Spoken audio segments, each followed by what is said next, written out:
উঠে আসলো দিনের বাছাই করা সেরা বড় খবরগুলি।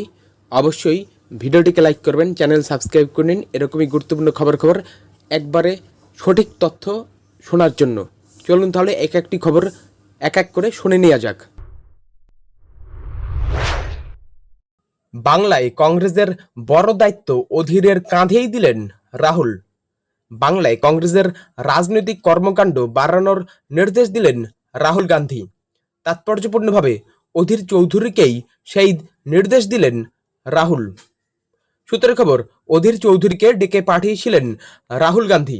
দীর্ঘ বৈঠক হয় রাহুল ও অধীরের। বাংলায় যেখানেই প্রয়োজন সেখানেই যাওয়ার নির্দেশ দেন অধীরকে। সূত্রের দাবি, অধীরকে রাহুল বলেন, লড়াইতে হার জিত আসে। লোকসভা ভোটের পর থেকেই অধীর চৌধুরীকে নিয়ে নানা মহলে নানা চর্চা শুরু হয়েছে। টানা 5 বার বহরমপুর লোকসভা কেন্দ্রের সাংসদ ছিলেন অধীর।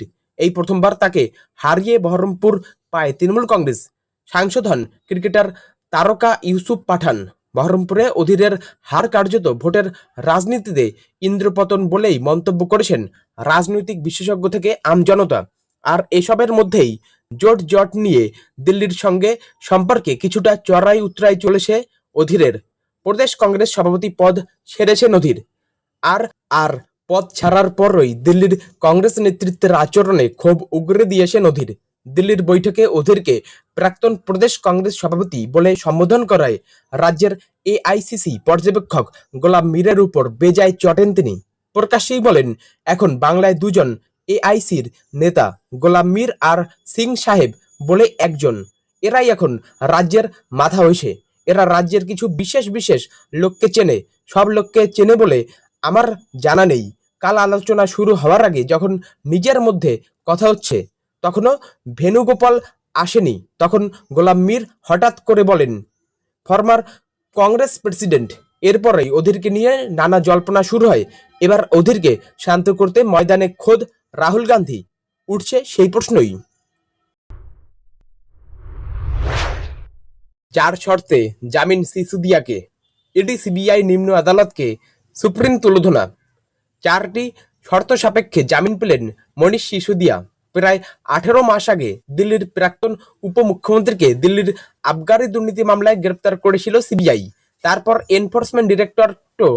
তবে শুক্রবার তাকে এই দুই ক্ষেত্রেই জামিন দিয়েছে সুপ্রিম কোর্ট। শুধু তাই নয়, বিনা বিচারে তাকে অনির্দিষ্টকালের জন্য কারাগারে বন্দি রাখার প্রেক্ষিতে বিচারপতি বি.আর. গাভাই এবং বিচারপতি কে.ভি. বিশ্বনাথনের বেঞ্চ বলেছে, বিনা বিচারে তাকে সীমাহীন সময়ের জন্য কারাগারে বন্দি রাখা তার মৌলিক অধিকারের লঙ্ঘন। 17 মাসেও যখন তার বিচার করা যায়নি, তখন ভবিষ্যতেও তা করা যাবে কিনা সেই বিষয়ে সন্দেহ প্রকাশ করেছে আদালত। আদালত আরও বলেছে, জামিন পাওয়া অভিযুক্তর অধিকার জেল ব্যতিক্রম। রায় দেওয়ার সময় এই বিষয়টি নিম্ন আদালত বা উচ্চ আদালত মাথায় রাখেনি বলে জানান বিচারপতি গাভাই। 1 টাকায় সৌরভকে জমি মামলা, রাজ্যের সিদ্ধান্তে সাময়িক হস্তক্ষেপ হাইকোর্টের। সৌরভ গঙ্গোপাধ্যায়কে কারখানা তৈরিতে জমি দিয়েছে রাজ্য। অভিযোগ উঠছে, সেই জমি 999 বছরের জন্য 1 টাকায় লিজ দেওয়া হয়েছে। সে সংক্রান্ত মামলা পৌঁছেছে হাইকোর্টে। শুক্রবার হাইকোর্টে সেই মামলার শুনানি ছিল। সেখানেই রাজ্যের সিদ্ধান্তে সাময়িক হস্তক্ষেপ করল কলকাতা হাইকোর্ট। বিচারপতি জয় মাল্য বাগচি ও বিচারপতি অন্যান্য বন্দ্যোপাধ্যায় ডিভিশন বেঞ্চে এদিন মামলার শুনানি ছিল। পশ্চিম মেদিনীপুরের চন্দ্রকোনায় প্রয়াগ গ্রুপকে ফিল্ম সিটি করার জন্য 750 একর জমি দিয়েছিল রাজ্য। 2700 কোটি টাকা বিনিয়োগ করে গ্রুপটি।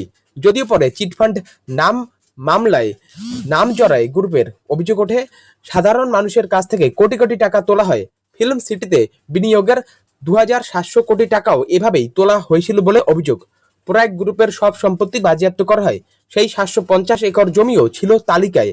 আমানতকারীদের টাকা ফেরাতে সরকার তা বাজেয়াপ্ত করা হয়।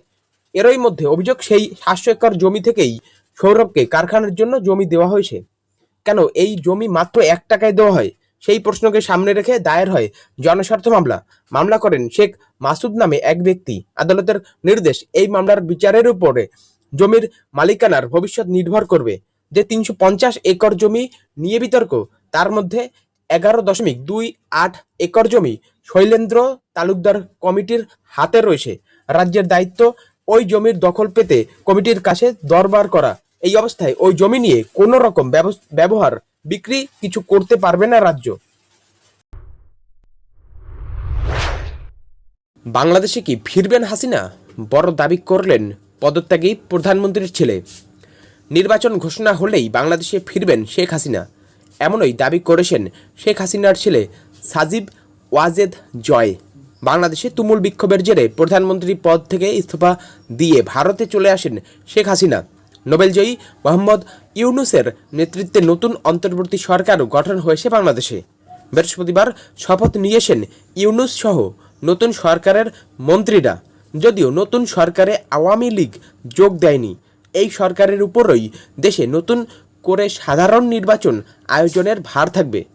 টাইমস অফ ইন্ডিয়াকে দেওয়া একটি সাক্ষাৎকারে হাসিনার আমেরিকা নিবাসী পুত্র সাজিব ওয়াজেদ জয় বলেন, আপাতত উনি অর্থাৎ হাসিনা ভারতেই রয়েছেন।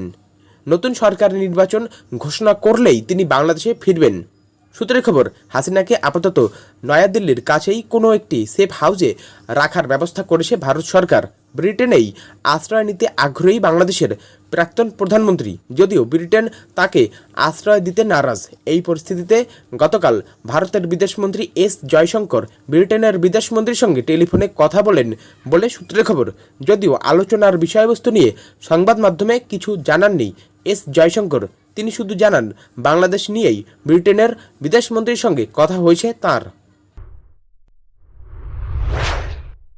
বাংলাদেশের শরণার্থীদের জন্য দরজা খুলবে না ভারত, শুভেন্দুদের আবেদন নাকচ করে কারণ জানালো কেন্দ্র।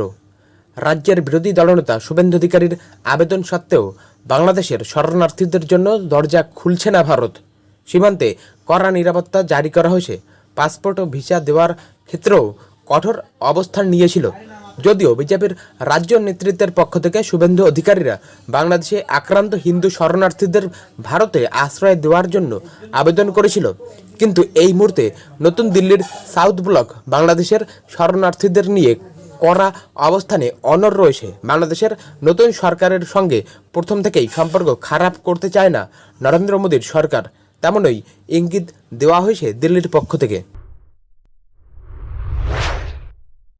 আপনার বলার ধরন ঠিক না।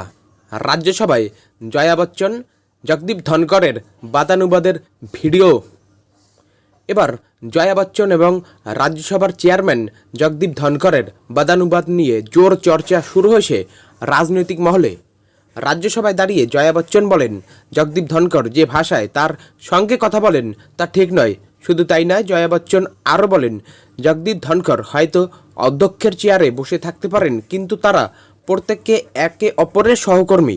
তিনি শিল্পী, তাই মানুষের মুখের ভাব এবং তা প্রকাশের ভাষা খুব ভালো করে জানেন, বোঝেন বলে মন্তব্য করেন জয়া বচ্চন। সমাজবাদী পার্টির সাংসদ যখন ধনকর কথা বলার ধরন নিয়ে মন্তব্য করেন, সেই সময় পাল্টা উত্তর দেন রাজ্যসভার চেয়ারম্যান। তিনি বলেন, জয়াজি বসুন, আপনি তো শিল্পী, তাই নিশ্চয়ই জানেন অভিনেতারা যখন ক্যামেরার সামনে থাকেন তখন পরিচালকের কথা শুনতে হয় তাদের, তাই এই হাউসের নিয়ম নীতিও তাদের মানতে হবে বলে মন্তব্য করেন জগদীপ ধনকর। জয়া বচ্চন এবং জগদীপ ধনকরের এই বাদানুবাদের জেরে তা নিয়ে রাজনৈতিক মহলে ফের চর্চা শুরু হয়েছে। এদিকে জয়া বচ্চনের সমর্থনে রাজ্যসভা থেকে ওয়াকআউট করেন বিরোধীরা। সোনিয়া গান্ধীর নেতৃত্বে রাজ্যসভা থেকে বিরোধীদের ওয়াকআউট করতে দেখা যায়।